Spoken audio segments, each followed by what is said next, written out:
Tia, Tea, Hah? Tea. Tea. Iya, Oke, Mbak Tea, terima kasih buat waktunya. oke. Pertama-tama saya mau nanya dulu nih, kira-kira kapan Mbak Tea nonton MotoGP dan dulu alasannya kenapa kok jadi suka sama MotoGP? Kalau tepatnya kapan saya lupa ya, karena waktu itu saya ikut bapak saya nonton. Kemudian kenapa suka, karena seru aja kan, orang di depan pada cepet salip-salipan. Oh, oke. Sorry, Heeh. nontonnya nonton di TV, nonton di Di Trans 7 dulu banget, masih Mbak Lucy Wiryono MC-nya. nonton nobar atau nonton TV? Nonton TV Oh, sama nonton bapak TV. sama sepupu-sepupu. Iya. Oh, gitu. Oh, Pak, jadi itu nonton TV bareng-bareng gitu ya? Iya, Oh, oke, heeh. oke. Nah, sekarang nih kita tahu MotoGP udah seri ke-7. Mm-mm. Jadi udah sepertiga lah, kurang lebih hampir sepertiga dari total seri 2025.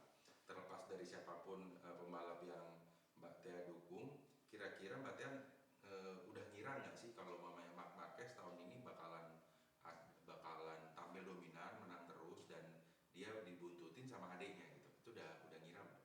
Kalau buat Marc Marquez-nya ngira banget sih, sesuai prediksi. Kalau buat adanya yang nggak ngira kalau dia bakal jadi contender world champion juga. Kalau Marqueznya udah ngira karena suka atau karena memang ada alasan lain? Marquez ini emang tahun ini nih kayaknya bakal jadi sesuatu. Karena kan ngikutin dari tesnya yang tahun lalu pas pertama kali make Ducati kan di bulan November kalau nggak salah ya, waktu tes motornya. Kemudian kan skill dia juga bagus, terus naik the best bike on the grid. Terus udah gitu dia cepet adaptasinya orangnya. Oke, Mm-mm. jadi begitu, wah dapat motor keren, udah nih kayaknya nggak ada alasan lain buat nge-start Iya, gitu ya. harus. Oke, oke. Nah, kita langsung loncat dulu ke seri Inggris yang balapan selanjutnya. Mark itu udah lama nggak menang di Silverstone, Mm-mm. terakhir kali tahun 2014. Kalau buat balapan nanti, kira-kira gimana prediksinya? Kalau di Silverstone itu setahu saya kan cukup tricky ya untuk sirkuitnya. Kalau misalnya kondisinya hujan masih megang mark lah bisa. Oke, oke, oke. Jadi emang mudah-mudahan hujan ya. Mudah-mudahan. Oke, oke. Balik lagi kita ngomongin tahun 2025. Eh, dan mungkin memang secara umum ya, menurut Mbak Dea, apa sih yang membuat seorang Marc Marquez itu begitu lapar untuk selalu menang pada balapan awal-awal musim ini? Apakah itu adalah bentuk tekanan buat para lawan-lawannya gitu ya, dikejar-kejar sama Marquez gitu, atau Marqueznya emang kenceng banget dan bikin orang jadi yang ayo deh gue kasih aja ke Mark, atau memang itu adalah rasa ingin dia membuktikan gue harus juara nih tahun ini, jadi nggak ada waktu terbaik untuk nambah gelar juara dunia gue, atau mungkin ada alasan lain kenapa Mark Marquez begitu lapar? Ya karena memang dia ingin nambah title-nya dia kan. Sebelumnya dia kan cedera, terus kayak lama. Nyebutnya sih biasanya lama di Goa kan dia. Karena dari musim-musim dia yang benar-benar terpuruk dari 2020, itu kan dia juga berapa kali masuk ke meja operasi gitu. Terus ketika dapat motor yang bagus, dan memang sebelumnya di dokumenter dia udah pernah bilang kan, kalau motor yang sebelumnya nggak bisa ngasih yang terbaik, saya bakal cari sendiri, gimana pun caranya. Dan ketika udah dapet, ya udah dia pasti bakal pol-polan untuk kasih selalu yang terbaik dari dia. Oke, jadi kayak ngerasa ini dia motor gue gitu Iya, ya. momentumnya gitu. Oke. Sekarang kita sama-sama tahu kalau Mark itu ada di posisi puncak klasmen, ditempel ketat sama adiknya. Dan salah satu dia bikin ada di atas adalah dia konsisten menang sprint terus. Tapi bukan nggak mungkin dia jadi gagal juga gitu jadi juara dunia. Kira-kira hal apa yang bikin Mark Marquez jadi gagal?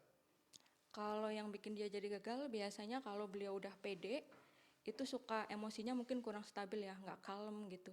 Jadinya dia suka bikin kesalahan yang entah dia nyadar karena atau enggak, karena kan motornya bener-bener motor terbaik tuh. Jadi kalau misalnya ada hal-hal yang mungkin motornya oleng atau apa, suka nggak ngerasa. Kayak yang terakhir kemarin dia jatuh kan nggak ngerti tuh alasannya kenapa gitu. Mungkin karena udah terlalu nyaman di situ. Jadi perlu dari dirinya juga untuk keep calm gitu-gitulah. Terlalu nyaman malah Sabar. bikin jatuh juga bisa jadi ya. Iya, karena kan feeling ke motornya jadi nggak dapet, kayak kalau ngasih sinyal ini nggak bisa di-push lagi nih, gitu. Mantap, mantap.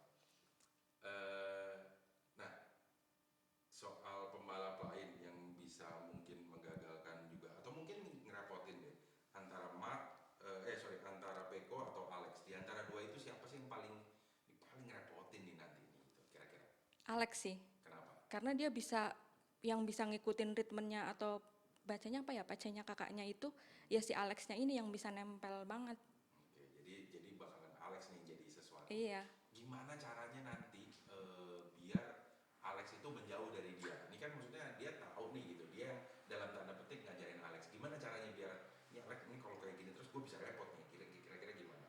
Apa pakai pakai ngomong ke bapaknya ini jangan Alex dulu deh, mumpung gue lagi bagus atau gimana? Kira-kira gimana? Dari Marknya sendiri sih harus konsisten.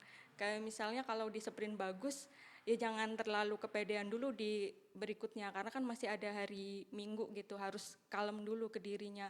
Terus harus lebih sabar, nggak menggebu-gebu. Kayak kemarin kan kelihatan banget kayak egonya kena karena yang di depan itu kan motor yang di konsesi D ya kalau nggak salah, motornya Fabio Quartararo gitu. Jadi kayak dia pengen buru-buru. Saya harus cepet dapetin dia sebelum dia ngacir gitu. Oke, egonya kena jadi jatuh. Egonya kena jadi menggebu-gebu banget orangnya. Oke, mantap. Keren nih bahasanya nih. Terus berikutnya, oh ya, di luar tadi ya, di luar Alex sama Peko, ada juga pasti ada juga kuda hitam ya, secara umum gitu. Kalau di musim ini kira-kira kuda hitamnya siapa? Boleh dua nggak saya sebut? Boleh, boleh. Maverick sama Fabio kalau menurut saya. Fabio yang Quartararo ya. Oke, kenapa Maverick dulu deh kenapa? Karena Maverick itu pengembangan dari motornya yang sebelumnya bagus, kayaknya nggak tahu karena mungkin masalah dana atau apa ada penurunan. Tapi kesini kan makin kelihatan ada progres tuh. Dan beliau ini kan memang biasanya beda motor itu bisa bawaannya keren lah dia. Jadi harusnya bisa kayak sekarang ini kan mulai bisa itu di depan. Kemarin aja pas practice kayaknya sama quali kalau dia nggak jatuh mungkin bisa dia Oke, front terus row. kalau Fabio kira-kira kenapa? Fabio dia kan benar-benar pengen pembuktian kenapa dia mempertahankan kontrak yang panjang di motor yang sekarang.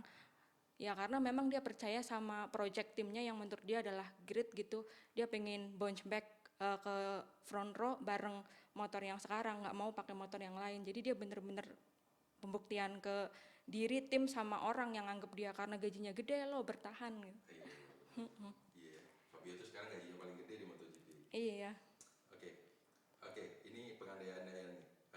Kalau Mbak Tia jadi pembalap, kira-kira pengen naik motor apa di tim mana? Kalau disebut motornya Gak apa-apa. di Yamaha aja sih. Yamaha. Kenapa? Yamaha Factory atau Prama? Yamaha Factory. Kenapa? Karena kalau cornering kayaknya lebih bagus gitu. Oh, oke. Suka naik motor? Kebetulan nggak bisa. Oh, bisa naik motor.